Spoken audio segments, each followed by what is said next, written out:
The problem is if I'm on, James and I are together, we tend to stop for a lot of just random things like this, but this is amazing. I was looking at it as well. Just look at the, I'm going to show you the height of it, but just look at the tops of it, just the patterns it's making, the shapes it's making in the wind. And this is what people often refer to as elephant grass. This is actually your yellow thatch grass, but typically all these tall grasses are called elephant grass.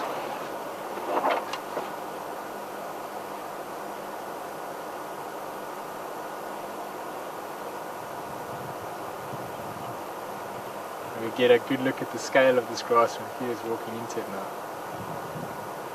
There he is.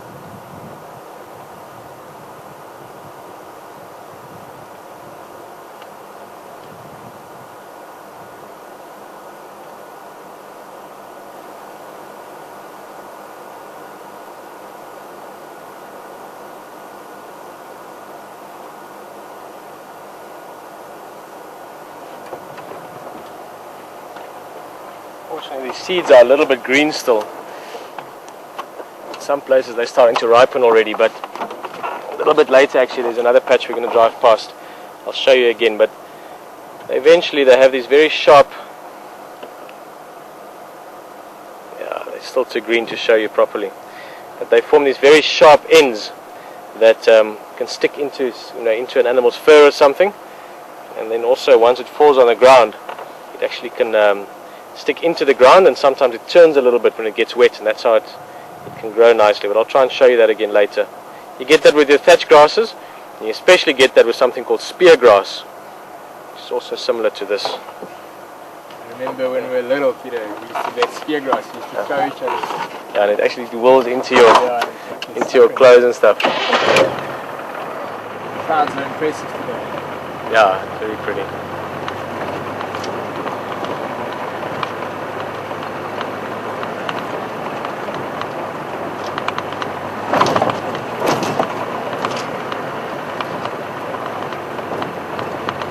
The water.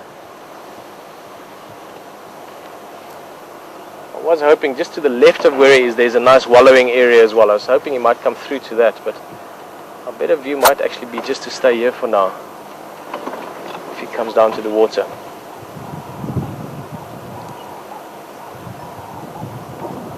Just go back a little bit, James. Looks like he's coming down, right? Yeah.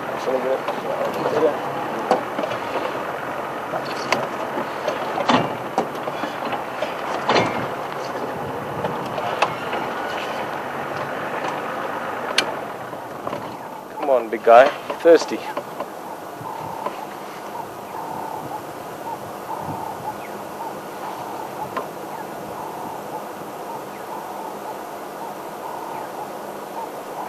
No, he's not going to come drink.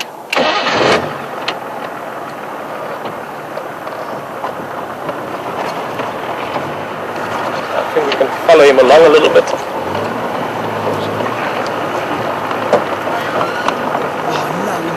I think we're going to follow him until we see him mark. He's at the moment, he's picking a spot every time that we can't see. He's very impressive that first one. I just caught a glimpse of it.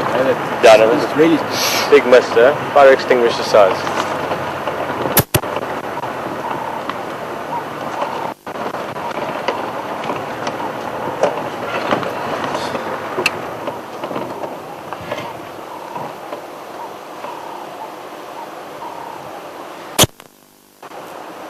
Reminder again, this is a white rhino. Look at that.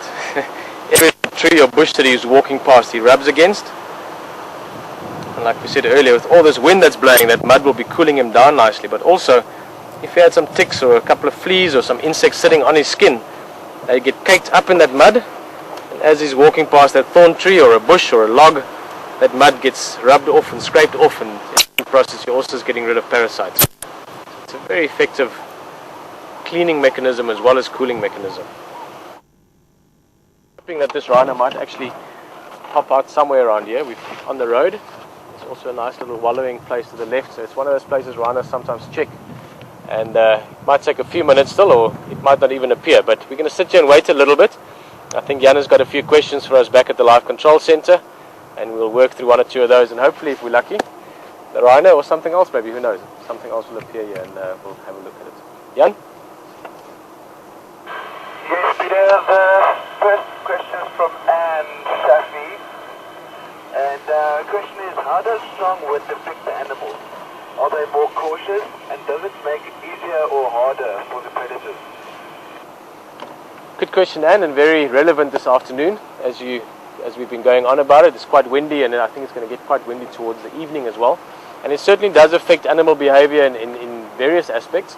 The one is, like you say, animals are more cautious, but also they tend to be a little bit more in thick stuff. They tend to be more in the bush areas where they're more hidden, both from the wind, but also from predators. So first of all, you don't typically see as much when there's a lot of wind. It's a little bit quieter. Animals are less active, especially things like, bigger animals like rhino and elephant. They don't mind too much, but your antelopes and so on, bird life, insects, all of those kind of things, just sort of tucked away a bit more.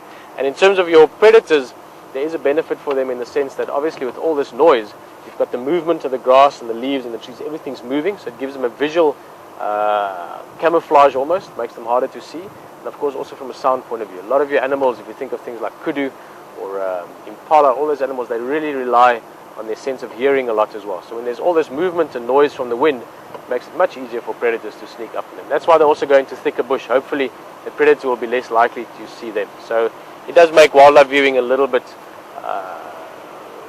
quieter, I guess, less active when it's windy. Jan, any other questions? No, not at the moment. Thank you.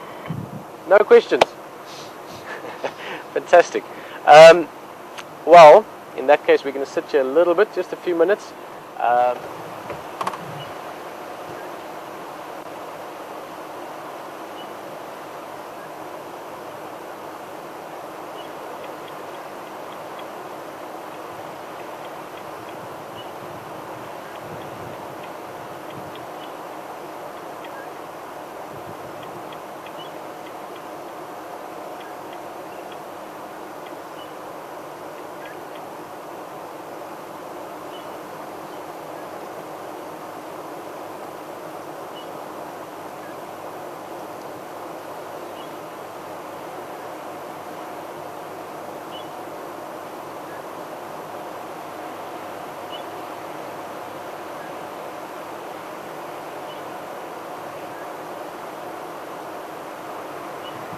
If you want to take a copy.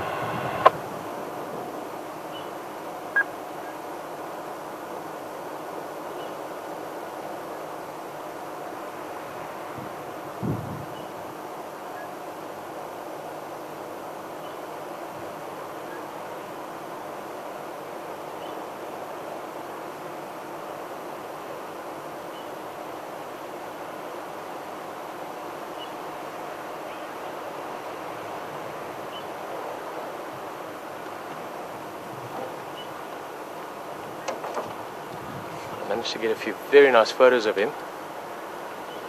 Just want to see if he comes down to this pan. It's one of their favorite wallowing spots down here.